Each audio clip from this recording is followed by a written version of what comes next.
বাংলাদেশে কোন বাপের সন্তান যদি এই বঙ্গভূমিতে সোনার বাংলাদেশে বাস করে, মুসলমান দাবি যদি করে, বিনা বাক্যে বিনা দ্বিধায় ইয়েমেনি ওলি আল্লাহদেরকে মেনে নিতে হবে, তাদের পক্ষে কথা বলতে হবে। তাদের বিপক্ষে গেলে আপনার মুসলমানিত্ব থাকবে না। কথা বলেন ঠিক কিনা? ঠিক। আপনি ইসলামের ইতিহাস চিন্তা করে দেখেন, আজ থেকে 750 এখন বর্তমানে সিলেটে বাবা শাহজালাল ইয়েমেনি রহমতুল্লাহ আলাইহি ওনার দরবার শরীফে গত 2-3 দিন আগে উরস শরীফ শেষ হয়েছে। 707 বছর যাবত এই উরস শরীফ বাংলাদেশে চলতেছেন। অর্থাৎ তারা 750 বছর আগে বাবা শাহজালাল ইয়েমেনি রহমতুল্লাহ আলাইহি, বাবা শাহজামাল ইয়েমেনি রহমতুল্লাহ আলাইহি, বাবা শাহপরান ইয়েমেনি রহমতুল্লাহ আলাইহি, বাবা শাহ কামাল ইয়েমেনি রহমতুল্লাহ আলাইহি, এই যে ইয়েমেনি ওলি আল্লাহগণ তারা বঙ্গভূমিতে আগমন করেছে কোন সময়ে? যখন এই বাংলাদেশে ইয়েমেনি ওলি আল্লাহগণ ওই সুরমা নদী পার হবে, সুরমা নদী যখন পার হবে তখন সুরমা নদী পারাপারের জন্য কোনো নৌকা, এইরকম স্টিমার নৌকা যা ছিল সমস্ত কিছু বন্ধ করে দিয়েছে। এই রাজা গোর গোবিন্দর বন্ধ করে দিলেন, বাংলাদেশে যেন ওই ইয়েমেনি আল্লাহর ওলিগণ প্রবেশ না করতে পারে, তাদের প্রবেশ দ্বার বন্ধ করে দিলেন। তখন বাবা শাহজালাল ইয়েমেনি রহমতুল্লাহ আলাইহি তিনি তার হাতের পবিত্র জাই নামাজ মুবারক, পবিত্র জাই নামাজ এই খরস্রোতা সুরমা নদীর উপর বিছাই দিলেন। বাবা নাসিরউদ্দিন সিপাহসালাহ রহমতুল্লাহ আলাইহি তিনি আযান দিলেন।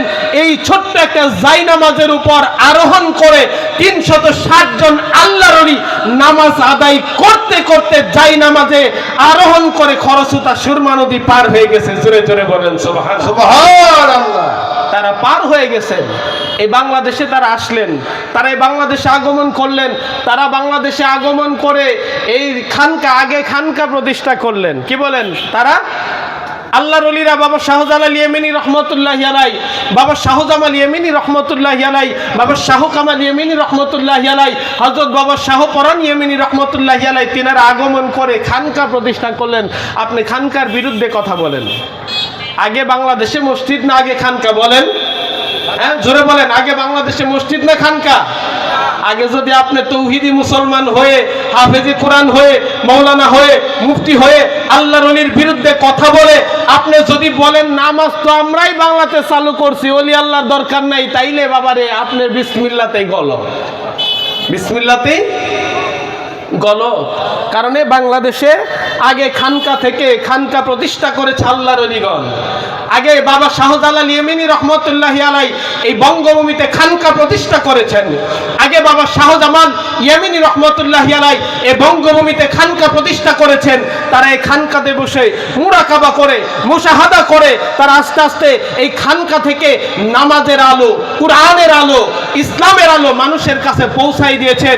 মানুষ আল্লাহর ওলিদের আদর্শ দেখলেন, তাদের আদর্শ দেখে মানুষ মুসলমান হয়ে গেলেন, মানুষগুলো নামাজি হয়ে গেলেন। তাদের কাছে এই ইয়েমেনি ওলি আল্লাহগণ, আমাদের কাছে ইয়েমেনি ওলি আল্লাহগণ নামাজ পৌঁছায় দিলেন, কোরআনের আলো পৌঁছায় দিলেন। ঠিক কিনা বলেন? আজকে যদি তারা এই বাংলাদেশে না আসতো, আমি এখনো হিন্দুই থাকতাম। বাংলাদেশে যদি না আসতো, আমি বিধর্মী থাকতাম।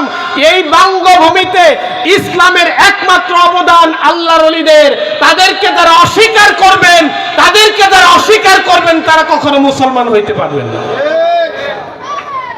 তারা কখনো মুসলমান হইতে পারবেন না। একটু দরুদ শরীফ পড়েন। আল্লাহুম্মা সাল্লি আলা সাইয়্যিদিনা মাওলানা মুহাম্মদ ওয়া আলি সাইয়্যিদিনা মাওলানা মুহাম্মদ। আজকে অস্বীকার করা হচ্ছে আল্লাহর ওলিদেরকে। বলেন যে আমরাই ইসলাম প্রচার করেছি, আমরাই কোরআনের দাওয়াত দিচ্ছি, আমরাই নামাজের দাওয়াত দিচ্ছি। আমি বলি না, তোমার মাধ্যমে বাংলাতে ইসলাম আসে নাই, তোমার মাধ্যমে কোরআনের আইন প্রতিষ্ঠা হয় নাই, তোমার মাধ্যমে নামাজ প্রতিষ্ঠা হয় নাই। একমাত্র আল্লাহর ওলিরা এ বঙ্গেতে ইসলাম প্রচার করেছে, তারা ইসলামের বীজ বপন করেছে। কথা বলেন ঠিক কিনা?